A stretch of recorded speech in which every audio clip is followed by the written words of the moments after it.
अस्सलामुअलैकुम dear student, क्या हाल है। उम्मीद करता हूँ कि आप स्टूडेंट तमाम के तमाम सेहत के बेहतरीन हालत में होंगे। और पहले दो लेक्चर जो मैं फंडामेंटल्स, बहुत बुनियादी लेक्चर्स मैथमेटिक्स के बारे में, कैलकुलस के बारे में, मैथ्स के बेसिक्स के बारे में आपको पढ़ाया है, इंशाल्लाह आपने वो देखे होंगे। And that is our third lecture. तो ये हमारा तीसरा लेक्चर है from learning knowledge as a hobby channel की जानिब से। My name is Muzaffar Khan, so let's begin. Function and mathematics of physics. तो आप कहेंगे सर हमारा तो जो चैप्टर है बुक में दिया गया फंक्शन एंड लिमिट्स है, सर आपने तो यहाँ पर मैथमेटिक्स ऑफ फिजिक्स लिखा है। बेटा गौर से मेरे बात को सुनिए। आप जितने भी प्रॉब्लम सॉल्व कर रहे हैं फिजिक्स में, केमिस्ट्री में, आप किस चीज़ का सहारा लेते हैं? किस चीज़ का सहारा लेते हैं? मैथमेटिक्स का सहारा लेते हैं। आप फिजिक्स में, आप केमिस्ट्री में, बायोलॉजी में, तो सब चीज़ों की जो हेल्प कौन करता है? वो एक न्यूमेरिकल वैल्यू बहुत बड़ी आ जाती है तो high quantity and low quantity ये हमें कौन बताएगा? मैथमेटिक्स बताएगा ना। तो बच्चों, ये भी उन्हीं की बुनियादी बातें हैं, लेकिन आपके बुक के पहले एक्सरसाइज में इनसे रिलेटेड बहुत सी चीज़ें मौजूद हैं, उनको समझाना चाहता हूँ। और फंक्शन और लिमिट अब स्टार्ट हो गया है, लेकिन फंक्शन इन मैथमेटिक्स वहाँ से फिजिक्स के प्रॉब्लम होते हैं, हम मैथमेटिक्स में सोल्व करते, सिंपल सी बात है। छोटे छोटे फंक्शन में आपको देखता हूँ, क्योंकि स्टूडेंट फंक्शन पढ़ पढ़ कर थक गई है। मैंने देखे बहुत से कि function is the rule and corresponding x dependent x is independent, y is a dependent variable, इन्हीं चीज़ों को पढ़ते हैं। बेटा आपको अपने माइंड को वसी करना होगा, आपको बिल्कुल वसी हो के पढ़ना होगा, जानना होगा कि कोई चीज़ है क्या, कहाँ से आई। तो मैंने एक बहुत बुनियाद बेसिक से एग्जांपल लिए यहाँ से। सर्कमफेरेंस ऑफ अ सर्कल, हम जब सर्कल का सर्कमफेरेंस इस पॉइंट से जब हम स्टार्ट करते हैं और वापस इस पॉइंट पर आ जाते हैं, तो इस लेंथ को हम क्या कहते हैं? यहाँ से यहाँ तक, तो इसको सर्कमफेरेंस कहते हैं। तो सर्कमफेरेंस यानी ये जो गोल रास्ता है, इसको हम सर्कमफेरेंस कहते हैं, और इसको हम लिखते हैं 2 pi are, 2 pi and are. इसी तरह area of the circle, circle का जब एरिया मालूम करते हैं, कौन सा एरिया? ये शेडेड एरिया, ये अंदर में जितनी जगह भी इसने घेर किया है, इस जितनी जगह भी ली है, उसको हम क्या कहते हैं? Area of this circle. तो किस चीज के बराबर है? वो पाई आर स्क्वायर। तो circumference of the circle 2 pi r, ये एक फंक्शन है, इसमें कुछ काम होता है, फंक्शन होता है। इसमें हम क्या काम करते हैं? इस पर यहाँ पर हमने आर लिखा, सी की सर्कमफेरेंस। आर का मतलब ये है कि आर की वैल्यू पुट करेंगे हमें सर्कमफेरेंस मिलेगा, आर की वैल्यू बढ़ाएंगे हमें सर्कमफेरेंस बड़ा मिलेगा, आर की वैल्यू छोटे पुट करेंगे सर्कमफेरेंस छोटा मिलेगा। इसी तरह ये जो एरिया अंदर, ये एरिया कब बड़ा होता चलेगा? कब बड़ा होगा? किस चीज पर ये इंहिसार करेगा? जब ये आर की वैल्यू यहाँ पर, ये आर की वैल्यू जितनी बड़ी होगी इतनी इंटरनल एरिया ज्यादा होगा, तो सर्कल का एरिया ज्यादा होगा। किस चीज पर इंहिसार करता है? किस चीज पर डिपेंड करता है कि किस चीज पर इंहिसार है? डिपेंड किस चीज पर है? आर पर है। तो मैंने ऐसे यहाँ इसके साथ छोटा सा आर लिख दिया कि एरिया ऑफ सर्कल किस चीज पर डिपेंड करेगा? आर। मैं आर की वैल्यू पुट करूंगा, मुझे एरिया ऑफ द सर्कल मिलेगी। इसी तरह volume of cylinder, volume of cylinder, a cylinder ऐसी शक्ल, रॉड, ट्यूबलाइट, बोतल, लेकिन वो लेंथ ब्रेथ में बिल्कुल बराबर हो, तो इसी शक्ल को हम सिलेंडर कहते हैं। ये छोटा बड़ा सिलेंडर, ये एक बड़ा सिलेंडर, ये इससे बड़ा सिलेंडर, ये इससे छोटा सिलेंडर, या ट्यूबलाइट, बॉल पॉइंट, जो कि इस शक्ल के हो, बिल्कुल गोल और इस तरह। तो सब के सब ऑब्जेक्ट सिलेंडर कब कहलाएंगे? जब उसकी लेंथ ब्रेथ और हाइट वो सर्कल और सिलेंडर की जो प्रॉपर्टीज होते वो फॉलो करते, तो उसको हम क्या कहते हैं? सिलेंडर। मेरे पास इस वक्त सिलेंडर का 3 ऑब्जेक्ट है, क्योंकि कंप्लीट सिलेंडर नहीं, क्योंकि यहाँ पर थोड़ी बहुत वैल्यू कम ज्यादा है, लेकिन बिल्कुल शेप सिलेंडर जैसी है। तो वो जिसका वॉल्यूम होगा, वॉल्यूम ऑफ सिलेंडर किस चीज पर डिपेंड करता है? किस चीज पर इंहिसार करता है? वो तो वो हम लिखते हैं, आपने 8 में पढ़ा है कि 2 pi r into r plus h, यानी जब हम इसमें इस रेडियस को ज्यादा करेंगे और इस लेंथ को ज्यादा करेंगे तो सिलेंडर का वॉल्यूम बढ़ेगा। अगर हम इस लेंथ को ज्यादा करें और इस डायमीटर को ज्यादा न करें, तो हमें इसका जो एरिया है वो बढ़ेगा लेकिन कम बढ़ेगा। तो यहाँ पर ये दो मकदारों पर, दो क्वांटिटीज पर इन्हिसार करता है। एक जब हम आर को बढ़ाएंगे, रेडियस को, ये आर यहाँ से यहाँ तक ये आर या डायमीटर, और एक ये लेंथ, इन दोनों चीजों को बढ़ाएंगे तो हमें बहुत बड़ा वॉल्यूम मिलेगा। दोनों चीजों को घटाएंगे तो बहुत छोटा वॉल्यूम हमें मिलेगा। तो मैंने लिखा वॉल्यूम ऑफ सिलेंडर या volume is equal to r into h. यहाँ पर मैंने सिर्फ आर लिखा है, आर इंटू एच, यानी ये कितनी क्वांटिटीज पे इन्हिसार करता है, दो किस्म के क्वांटिटीज पर। ठीक है, तो क्या है, ये फंक्शन है वॉल्यूम।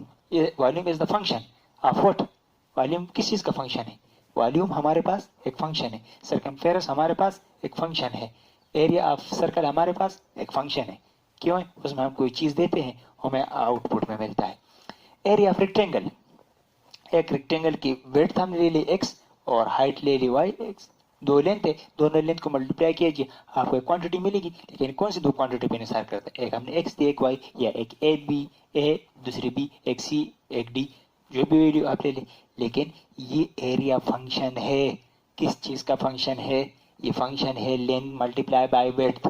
वॉल्यूम एक फंक्शन है, और volume is the function of two quantities of two variable. What type variable, height and radius. Likewise, area of circle is the function of only one quantity. When we increase the r, so area will be increased.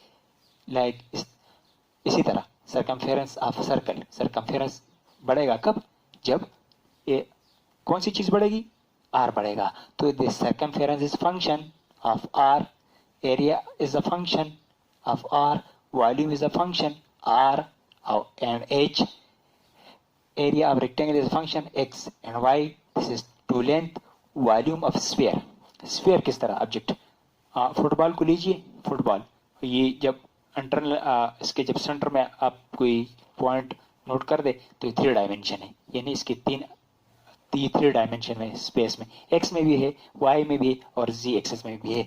तो उसका जब हम volume करते हैं mathematically, उसका volume find करते हैं तो 4/3 इंटू आर क्यूब। तो ये किस चीज का फंक्शन है, जब आर की वैल्यू जितनी बढ़ेगी उतना फुटबॉल बढ़ता चलेगा, जितने आर की वैल्यू कम होगी उतना उसका वॉल्यूम कम होता चला जाएगा।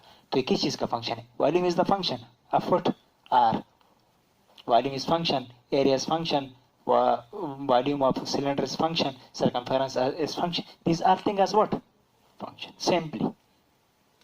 तो बाद में हमें पता चलेगा जब हम मैथमेटिक्स पढ़ेंगे और वहां पर लिखेंगे कि x is a independent variable and y is dependent variable and function is a rule from set A to set B। तो वहां पर सबके सब चीजें हमारे पास क्लियर हो जाएगी, हमें पता होगा कि कौन सी चीजें फंक्शन है हमारे पास। वहां पर हम जर्नल बात करेंगे। ठीक है डियर स्टूडेंट, देखते हैं यहाँ तक हमने पढ़ लिया। अब देखते हैं 6 नंबर पर। 9 में आपने पढ़ा है बेटा, 9 में आपने क्या पढ़ा है, वेलोसिटी, स्पीड, स्पीड हमने पढ़ी है, रफ्तार। स्पीड फंक्शन है किस चीज का, डिस्टेंस अपॉन टाइम। स्पीड को v से डिनोट करते हैं, ये एक फंक्शन बन जाता है। कब फंक्शन बन जाता है, जब आपके पास डिस्टेंस और टाइम हो, तो दो वेरिएबल हो गए, तो ये आपके पास फंक्शन है। सो मैं कह सकता हूं कि speed is a function of distance and time.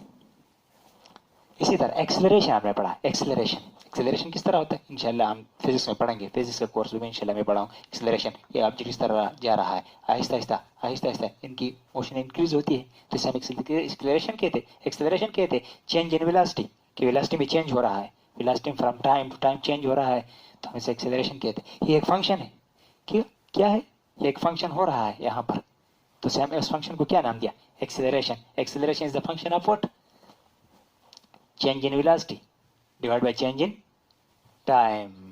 तो हमारे पास जब v की वैल्यू होगी, t की वैल्यू होगी और चेंज होगा, तो हम एक क्वांटिटी फाइंड कर सकेंगे, एक physical quantity, and that quantity is a function. So acceleration is a function of velocity into time. दो किस्म की वेरिएबल पे इन्हिसार करता है, दो वेरिएबल पर। यहाँ पर बाज़ ऐसी क्वांटिटीज थी, एरिया ये भी एक क्वांटिटी है, ये भी एक क्वांटिटी है, ये सब के सब क्वांटिटीज है। इन क्वांटिटी को ये भी फंक्शन है, मैं कह सकता हूँ ये भी फंक्शन है, ये फंक्शन है। इस तरह ये भी क्वांटिटीज है, फिजिक्स की जुबान में क्वांटिटीज है, यानी वेलोसिटी हम एक क्वांटिटी फाइंड आउट कर लेते हैं। हमारे पास एक फिजिकल डिराइव क्वांटिटी है, वेलोसिटी हमारे पास या स्पीड हमारे पास क्या है, डिराइव क्वांटिटी है, तो मैं कह सकता हूँ ये फंक्शन है। कोई फंक्शन में आप मैं मैथ्स की जुबान में मैथमेटिक्स की जुबान इस्तेमाल कर रहा हूँ तो ये फंक्शन है। इसी तरह 9 में आपने एक और टर्म पढ़ा था डियर स्टूडेंट, क्या है, density, mass divide by volume आपने पढ़ा था। डेंसिटी क्या होती है, मास डिवाइड बाय वॉल्यूम से हमें एक नंबर एक क्वांटिटी हासिल होती है, तो उसे हम क्या कहते हैं, डेंसिटी। तो मैंने लिखा कि rho M V is equal to ये जो डेंसिटी है दैट इज फंक्शन। अगर आपसे कोई कहे कि डेंसिटी किस चीज का फंक्शन है, density is the function of mass divide by volume, सीधी सी बात। समझ में आ रहा है बात, समझ में आ रहा है बात। तो अब आपको पता चल गया कि फंक्शन क्या होता है। एंड मैं दावे से कहता हूँ कि ये पहला लेक्चर होगा यूट्यूब पर आप सब के सब स्टूडेंट के लिए, ये पहला लेक्चर होगा कि आपको किसी इस तरह से एक सिक्वेंशियल फॉर्म मिला हो किसी किस्म के लेक्चर के फ्लो के लिए। ठीक है डियर स्टूडेंट, अब देखिए आपने 10 में पढ़ा था power, work done per unit time, के टाइम में कितना वर्क होता है, कितने टाइम में कोई ऑब्जेक्ट कितना काम करता है, उसको हम उस ऑब्जेक्ट की पावर बोलते हैं। तो हम कह सकते हैं power is the function of work done by time, that is also function. मैं उम्मीद करता हूँ कि फंक्शन आपको कभी भी दिक्कत नहीं करेगा अगर ये लेक्चर आपने आसानी से ग्रास्प कर लिया, समझ लिया। फोर्स आपने पढ़ा था कि force is equal to m a mass into acceleration. तो ये क्या है, ये एक फंक्शन हो रहा है, फोर्स, मैं फोर्स लगा रहा हूं, कोई फंक्शन कोई काम हो रहा है, क्या है, मास होगी और वेलोसिटी होगी। अब इस वक्त चेंज इन वेलोसिटी क्या है, जीरो है, लेकिन मास है तो फोर्स क्या हो गया, फोर्स जीरो होगी। तो ये force is the function of what, mass into acceleration. इसी तरह आपने ये भी पढ़ा था बेटा कि current is equal to charge divide by time, के यूनिट टाइम में किसी क्रॉस सेक्शन से कितना चार्ज गुजरेगा, तो उस चार्ज गुजरने की क्वांटिटी को हम क्या कहते हैं, करंट। तो ये हमारे पास बेस क्वांटिटी थी। So current is a function of what, Q and time. तो मैंने यहां पर लिखा Q into T. So current is a function, force is a function, T is a function, power is a function. लेकिन किस चीज का फंक्शन, वेलोसिटी या स्पीड किस चीज की फंक्शन है, डिस्टेंस इनटू टाइम की फंक्शन है। एक्सेलरेशन भी वेलोसिटी इनटू टाइम की फंक्शन है। डेंसिटी मास इनटू वॉल्यूम की फंक्शन है। पावर वर्क और टाइम की फंक्शन है। फोर्स किस चीज का फंक्शन है, मास इनटू एक्सेलरेशन का फंक्शन है। इस तरह करंट चार्ज और टाइम का फंक्शन है। और इस तरह एक और छोटा सा टर्म लिख दो यहाँ पर कि तो आपने पढ़ा था pressure, force divide by area, force divide by area we got a quantity that is pressure. जो प्रेशर को हम मैथमेटिक्स की जुबान में क्या कहें, that is a function of force divide by area. So these are small and fundamentals about function. So I'm going to try to my level best that you can easily understand function. तो इससे पहले function के बारे में मैं बहुत बुनियादी बातें आपको बता दी। अब ये चीज़ें तो फिजिक्स के लिहाज से, लेकिन इसमें मैथमेटिकल फॉर्म नज़र आ रहा है, मैथमेटिकल फॉर्म नज़र आ रहा है, तो ये मैथमेटिक्स का भी फंक्शन है और फिजिक्स में फंक्शन है, या फिजिक्स के जो जितने फंक्शन जितने प्रॉब्लम आते हैं उनको हम यहाँ पर स्टडी करते हैं, तो मैथ्स का सहारा लेते हैं। अब इन चीज़ों को यहाँ पर रखने दीजिए, ये आपको समझ में आ गई, कभी भी दिक्कत नहीं होगी। अब हम देखते हैं कि मैथमेटिक्स में चंद खुसूसी फंक्शन हो गए, हम उनके साथ बहुत ज़्यादा डील करेंगे। अब मैं उनका भी इमेज, उनका भी तस्वीर, उनके भी बारे में चंद बातें बता दूँ। So I hope that you will be clearly understand any sort of ambiguity, any sort of confusion. I hope you will be never feel next time about function. So let's move to the next whiteboard. अब हम mathematics में किस किस्म के function से deal होगा, यानी उससे मैथमेटिक्स में हम सबके सब फंक्शन पढ़ेंगे, वो उसमें हो सकता है मैथमेटिक्स में। So in our course we will dealing with the function like algebraic function, x square, x minus, इस तरह के आपके बुक पूरी की पूरी इन चीज़ों से भरी भरी पड़ी हुई, लेकिन ये इसमें एक्स वाई जेड वगैरह आते हैं तो इसको हम क्या कहते हैं कि अलजेब्रिक। अलजेब्रा से रिलेटेड भी जितने फंक्शन हैं वो इस किस्म के टाइप में आएंगे। इसी तरह हमने 10 में पढ़ा था, इनको हम 10, 9 में, 11 में पॉलिनोमियल अलजेब्रिक एक्सप्रेशन कहते चले आ रहे हैं, लेकिन अब इनको एक मखसूस नाम दिया जाता है कुछ कैरेक्टरिस्टिक की बुनियाद पर। उन कैरेक्टरिस्टिक को जब ये एक्सप्रेशन वगैरह फॉलो करेंगे तो हम फिर इनको फंक्शन कहेंगे। और इसी तरह ट्रिग्नोमेट्री में हम साइन कॉस को वहाँ पर ट्रिग्नोमेट्रिक रेशो कहते थे, अब हम इनको एक और एंगल से पढ़ेंगे, इनको हम कहेंगे साइन फंक्शन, कॉस फंक्शन, इस तरह से। इसके अलावा हमारे पास क्या है, एक्सपोनेंशियल। हमारे पास कुछ ऐसी वैल्यूज़ है जो कि एक्सपोनेंशियल वेरी करती है, एक्सपोनेंशियल इंक्रीज होता है। किस तरह एक्सपोनेंशियल, आप इंशाल्लाह जब सेकंड ईयर के स्टूडेंट तो आप है, तो आप फिजिक्स में आगे चले जाएंगे और आप जब एक्सपोनेंशियल वैल्यू से इंटरेक्ट करेंगे, आपके फिजिक्स में लास्ट में कुछ एक्सपोनेंशियल वैल्यू के बारे में है, इंशाल्लाह मैं भी आपको यहाँ पर आपको क्लियर करूँगा कि एक्सपोनेंशियल वैल्यूज क्या होती है या ये फंक्शन क्या होता है। जब इस किस्म के टर्म्स, इस किस्म के हमें एक्सप्रेशन मिलते हैं तो हम इनको एक्सपोनेंशियल फंक्शन कहते हैं। इसी तरह लॉगरिथम में हमने पढ़ा है लॉग ऑफ एक्स किस चीज़ के बराबर है, लॉग ऑफ एक्स वाई किस चीज़ के बराबर है, यानी किस चीज़ का लॉग फाइंड करना, हम लॉग टेबल वगैरह हमने इस्तेमाल किया है। तो अब हम इनको यहाँ पर हाई लेवल पर फंक्शन के तौर पर ट्रीट करेंगे, तो इनको हम क्या क्या कहेंगे, logarithmic function, natural logarithm, logarithmic function. इस तरह नेचुरल लॉगरिथम को इस तरह लॉग ऑफ एक्स, इनका जो बेस है वो ई है, या मैं जर्नल ए लिख लेता हूँ। तो मैथमेटिक्स में हमें इन किस्म के एक्सप्रेशन से वास्ता पड़ेगा, और जब ये कुछ टर्म्स है यानी ये कब फंक्शन कहलाएंगे, तो इसके बाद हम फंक्शन की प्रॉपर डिफिनीशन लिखेंगे और फिर इन सब पर अप्लाई करेंगे और फंक्शन को सॉल्व करेंगे। तो ये कंप्लीट चैनल के बारे में, फंक्शन के बारे में कंप्लीट डिटेल लेक्चर हो गया। तो इंशाल्लाह मिलते हैं नेक्स्ट वीडियो में, ताकि हम वहाँ से फंक्शन जितने भी मैथमेटिक्स में है और जितने भी एग्जाम्पल है, जितने भी एक्सरसाइज में क्वेश्चन है, उनको डील करें, उनको अच्छी तरह क्लियर करें, उनको पढ़े, और फिर इसके बाद फिर हमारा नेक्स्ट टॉपिक उसमें होगा लिमिट, फंक्शन एंड लिमिट्स। असल में ये टॉपिक इस तरह है, फंक्शन एंड इट्स लिमिट्स, यानी फंक्शन की हुदूद या फंक्शन की हद क्या है, या किस हद तक कोई एक्सप्रेशन फंक्शन कहला सकता है। तो ये टॉपिक बेसिकली क्या है, function and it's limits. Okay, तो इंशाल्लाह मिलते हैं कमिंग लेक्चर 4 में। उस वक्त तक हमें इजाज़त दीजिए। अल्लाह हाफिज़।